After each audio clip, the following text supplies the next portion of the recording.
Done.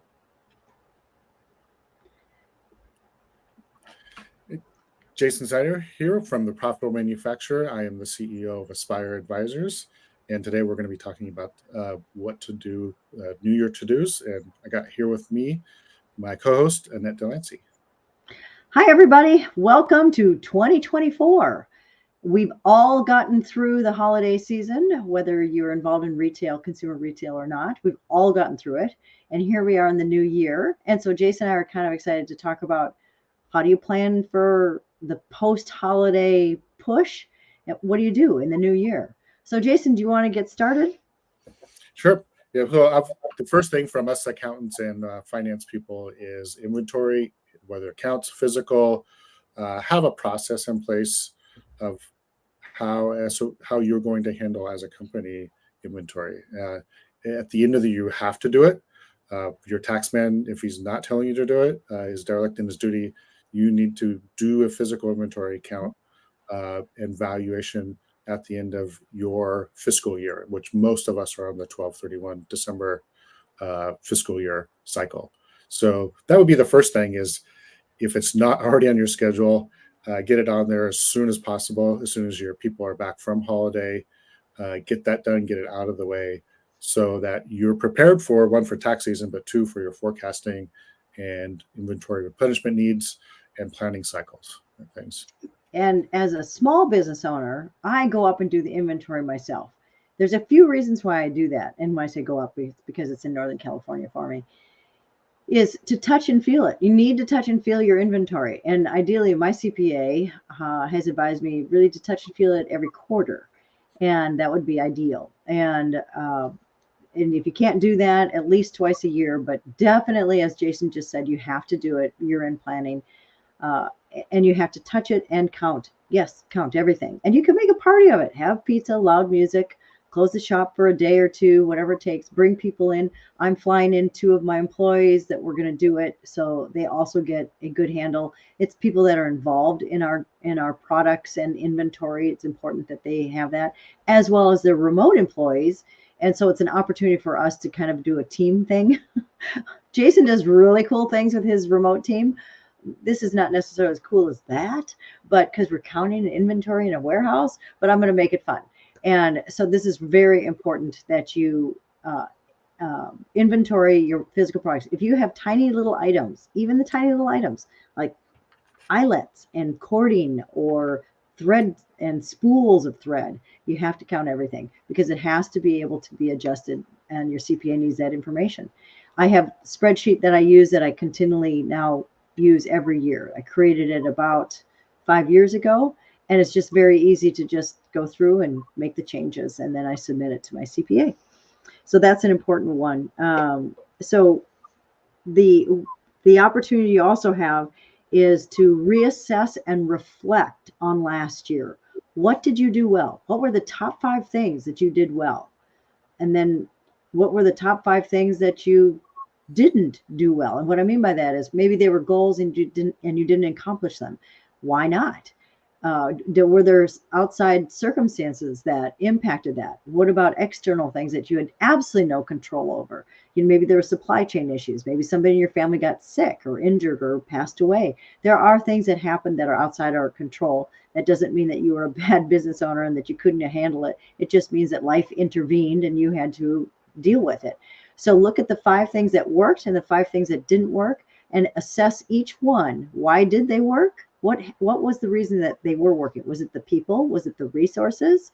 Was it you? Was it your passion? What was it? Why did they work? And then see if you can articulate that and bring that into this year. And then by looking at what didn't work and or what failed, find out what the triggers were for that, and then see if you can prevent some of those from happening and or put them on your list for things to do this year. So that's something else that you can do. And I recommend you get away from the office, even if you have to book a hotel room, and get a big flip chart. Staples sells them, Amazon sells them, the sticky paper flip chart and little sticky notes, and start really thinking about your goals for 2024 if you haven't already. It's really important to look at your macro goals and then go down what their quarterly are, and then what they are monthly, and then weekly, and what you need to do to achieve them. I know I accomplished a lot of the goals that I had for 2023, even in the face of a catastrophic injury. Uh, but there are some things that didn't happen because of the catastrophic injury. So we have to give ourselves a little bit of grace and recognize that things do happen, but definitely take the time. It's supposed to be fun. Turn on music, whether it's quiet, Baroque, what is it, the binaural beat music that gets you into the study mode, or rock music, whatever it is that gets you going. And make sure you have somebody that you can bounce some of these ideas off of.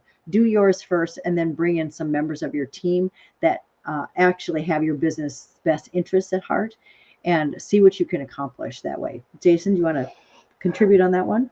Yeah, two things on that. One that I thought of when we were talking about inventory is, if you know your purchases and you know your final count for an item, you can backtrack and see, did you actually achieve the inputs that it took to create a particular product. So that's a way, it's a reflection, not that you need to do it right away, but at least you collect that information so you can do a later analysis if it comes up later on. I'm not saying you need to do that for every SKU or everything you're producing, but at least you have something static that you can go back and look at if that becomes an issue down the road where you need to review that. Because if you don't have that count, you can't have some inputs to be able to make those, have that knowledge and things. So that'd be on the inventory. Definitely on the reflection, I like the idea. I like the whiteboard or pad. Either one of those work for me. Mm-hmm. I've used whiteboards where I take pictures with my iPhone. Good idea. And then I have that, like, okay, now I'm going to start with something new part of the business or something else that I wanted to get out of my mind there. And reflection is very important. I think this is a good time for most of us. We'll have a good chunk of time, unless we're visiting families or traveling, to the next couple of weeks to be able to do that.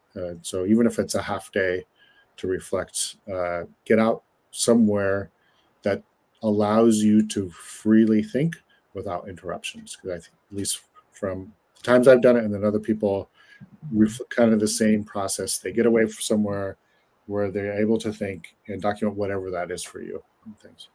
Absolutely. The other thing that you want to look at how you did last year. For example, it was very important that I don't have one distribution channel more than 40%, because that's when you can get into a world of hurt if that distribution channel goes belly up. So let's take, for example, I have a client, and she makes products, who has about 88% in TikTok, and she's killing it on TikTok. But the important thing is, she is too heavily invested. And if something happened to TikTok, if for some reason her store was shut down, TikTok was banned from the United States, who knows? We don't know. It's too great of a risk. So you need to look at that. And so I had a distribution channel that was way too high. And this started 2 years ago. And I made sure that it got down. What I did is, I did not change the revenue amount. What I did is I increased my focus on another relatively new distribution channel. And that increased, which decreased the amount of percentage of the big, heavy, the big guy in the playground. So yeah, Amazon was too big in my portfolio for cast covers. So that's something to really get down to the gnat's eyebrow. And some people even get down to per employee, what it costs per employee. It depends on where you are in your business, but it's very important to look at where your sales are, your forecast, what you plan on, and then having some good KPIs, knowing what your key performance indicators are. And really, nobody should really ever have over 40% in one channel. It's just like, if you want one client that's 40% of your revenues, that's probably a little risky, because things can happen. And so you want to make sure. And then you look at the margins on those. And then you drill down even more, and you look at the margins on each of those accounts, on the distribution channel. So maybe TikTok, Amazon, business to business channel. Maybe one of your revenue streams is just not generating the income. I have a client who is in Target, and they're so excited. They got so many sales. And then they were waiting to get paid, and it had been a couple months. So I said, what's the holdup here? Because usually you've been paid before rather early. Well, they were in a fast track program, and they had fees, and they didn't realize the fees were going to be taken out of the last quarter's sales, and they end up having to owe money to Target. So it's not a great account. And so those are things you have to look at. And those are some of the vanity metrics that Jason and I often talk about with Profit First, where we talk about top line revenue. Everybody's always excited. Look at what I've done. No. We want you to really drill down and say, is it a productive, profitable channel, product, client? You want to be able to do that. So this is the time to do that. So instead of investing more time and resources into something that may not be profitable. Jason? Yeah, it reminded me of the term revenue is vanity, profit is sanity, as long as it's not EBITDA profit. So explain that. Yeah. But the difference for us in the Profit First world is EBITDA doesn't include capital expenditures and other things. We're paying interest, we're paying taxes, we're refreshing our equipment lines and other things. That's all CapEx. EBITDA mostly ignores all those, and so cash is really important, and the profitability has to be real cash profitability, not what some accountant or finance person dreamed up to make it say that it's profitable. Right, exactly. And that's another thing that you can do is if you're really uncomfortable with understanding if you're just short on the knowledge that you need to understand what your CPA and your bookkeeper are saying to you, if you just don't quite have the financial knowledge that you need, maybe you need to make that a priority this year and say, I'm going to read XYZ books, I'm going to take XYZ class, I'm going to watch XYZ YouTube, I'm going to watch The Profitable Manufacturer, listen to the podcast. I'm going to learn more about this so I can have the conversations I need to have with my CPA and my bookkeeper so I can be successful. Because if you don't even know what to ask, then you're operating at a void. Yep. Yeah. And that's a good idea for a future episode, and that is top 5 books for financial literacy for manufacturing businesses. There we go. Yeah. I'm writing it down right now, Jason. Okay. You get to see how the sausage is baked on the show. Yes, that's right. Okay, so other things that you want to think about on to-dos is possibly your physical workspace, your shop, your office. Does it need to be a better environment for you to think more creatively? Is it working well? Is the workflow flowing well? Have you heard your employees grumble about, oh, that's all the way over there, and you hear that often? Maybe you need to move your warehouse operations around. If you see that there's a lot of time being wasted by employees running to and fro, you need to reevaluate that. So it's also another good chance. And as Jason earlier said, we're all coming off the holidays. Once your team is back in place, you can ask them what would make this a better work environment, and keeping the topic to the actual physical aspects of their desk. Is their desk height a good height? Is the workflow, is the shipping a good, is the warehouse, is the bay garage door work well? I've known some people who have real problems with their garage door. Just fix it. Quit fighting it. Just fix it. And it's not going to get better. Just fix it. So those are some things that you want to look at also. The new year, it's a new opportunity. And the way I'm looking at 24 is more in 24. So more what? What do you want? More what? And you don't want to overdo it. You want more results, but maybe less time. So you want to make sure that you get the right things in place so you can maximize and leverage your skill set and what you do well. Yep. The other thing I would add to that is It's a good time to do. I advise our clients to do what I call a fixed expense review. So regular recurring expenses on your P&L to go through. Actually, we do this quarterly with many, but we cycle through depending on their turnover, quarterly, semi-annually, but either way, it's definitely happening annually. So go through that, see what's serving you, what's not. The other thing I would suggest, especially in a tech-heavy environment, is look at your software platforms that are supporting your operations. That's the time to evaluate. Not saying you need to make some changes right away, but make some notes. So like in alignment with what Annette was talking about earlier, is what's working, what's not. That's a good time to look at those platforms and identify things that may be an issue. As are they aligned with the goals that you're setting out for the upcoming year? Is that software platform or that ERP going to be supportive of that? And then make that evaluation. I'm not saying you have to make a change right away. Obviously, those can be very painful process if you're not prepared for it, not aware of the different issues that come along with it. But at least you make the visible, intentional, thoughtful approach to, and not waiting till something surprises you down the road because you weren't evaluating it on a regular basis. Yes. In fact, it was one of these reassessment and evaluation and planning for the next year. It was a couple years ago when I realized I needed a new inventory management system, which is kind of a step down from an ERP, because an ERP is a total software overhaul for a business, basically. And typically they're for much larger companies. Wouldn't you agree with that, Jason? ERPs are for larger companies. Yeah.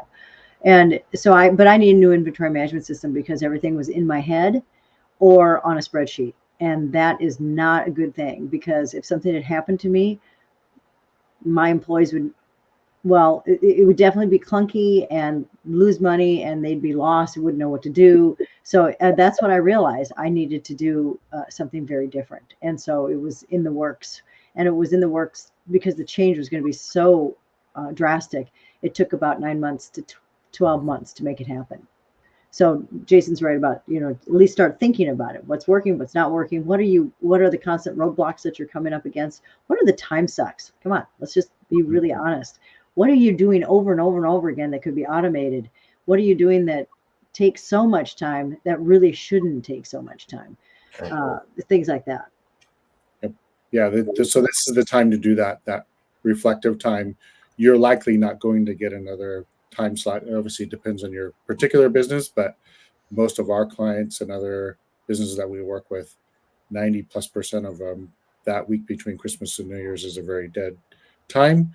And if you're not visiting family relatives and things, and even if you are, I would advise to set it aside sometime, like Annette mentioned, is go to a hotel room for a day, or spend half a day at a resort somewhere where you can rent a room or something like that. Yeah.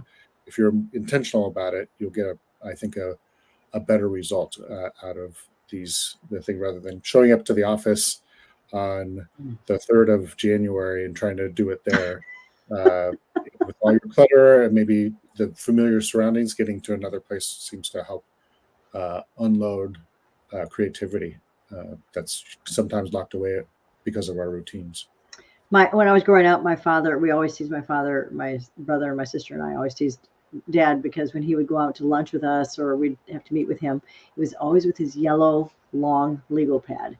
And we always did a T-scale. And this is just, and it's a loving memory I have of my father. Well, when I started my business 15 years ago, this is my 4th business. I have 5 businesses under my belt, but he, at one point, and my dad was an amazing businessman and owner, and was very ethical, very straight. You knew exactly where he was going. There were no surprises with my dad. He's a very successful, ethical man, and a great dad too, and one of my biggest cheerleaders. But shortly after I started Cast Covers, my manufacturing company, he said, "Now, Annette, have you taken your yellow legal pad and gone out like to a picnic table and thought about what you want to accomplish?" And I burst out laughing and I said, "No," because I'm growing the business. And he said, "Well, honey, this is really important. You need to take some time aside and and I looked at him. I'm looking at my dad, where I got my work ethic from him, and workaholic is in there. It is in there. I said, so Dad, did you do that? He said, no, that's why I'm giving you this lesson that you need to do this. And I just love that. And so basically that's the, go somewhere where you cannot be creative and think outside the box when you're in the box and the tyranny of the urgent is in your face. Like Jason said, you can't go January 3rd and start doing this. You have to get away, because creativity does not happen when you are in a box. And so get outside, whether it's the mountains is your thing or beach is your jam. Try to find a little spot that you can go to for hopefully 2 days, 2 nights, 3 days, and just really think, what can I accomplish this year? It's really kind of exciting to think about that. Where do I want to be this time next year? Where do I want to be at the end of 2024? What do I want to see accomplished? What do I want to get rid of that isn't working in my life? What can I do to make my life better? And include your health and your relationships as well, because all of that impacts your business. Mm-hmm. Yeah, and it's a lot of popular literature, especially in the business entrepreneur community, is about more. I think part of it is, I think you had a term there, what to take out. I think that's just as much as adding is subtracting. Giving space to things and reducing clutter and reducing other things to pare back to the essentials, and then rebuild from there what's serving, what's not. Matthew Perry. Well, no, not Matthew Perry. He just passed away. Anyway, somebody that I follow talked about the barnacles. Scrape off the barnacles on your boat. And so think, what are your barnacles? And that's really what's important, is think about what just isn't serving me. It's there, but it's not serving my business or me. What is that? We all have them. Some of them are big. Some of them are scary. Some of them are really scary barnacles. And you do have to scrape them off the boat. Yeah, well, this is the time to do it. You don't want to get into the year and during a busy time, and something that could have been addressed or made visible during this time comes back to be, whether it's a little, big, major, critical, it's still a problem and ends up being a drag on things. And it's a good time of the year to reflect. And Perry Marshall is the one who told me that. Scrape off the barnacles on it. Okay, so I think we're good. We're going to wrap up. Jason, you want to add anything else? I think we covered it very well there. Those are things I'm going to be doing next week. We're meeting with one of my other key leadership. We're reflecting, and we decided to, instead of doing it earlier this week, to reflect a little bit next week, and then Thursday, Friday, I think is one of those days. We're going to sit down for a call for a few hours and just go through things and make our initiation of what we want to achieve, and see how we're aligned and what we need to remove from that plan and what we need to add to it. Thanks.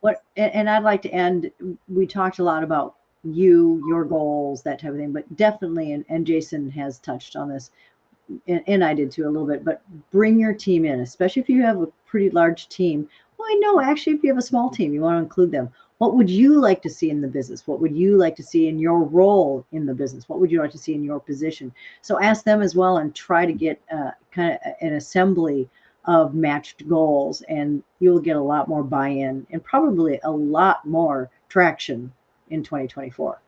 Yep. Okay. All right. Thank you, everybody. Thanks. Say hello to 2024. We want more in 2024, unless they're barnacles. All right. Take care. Bye, everyone.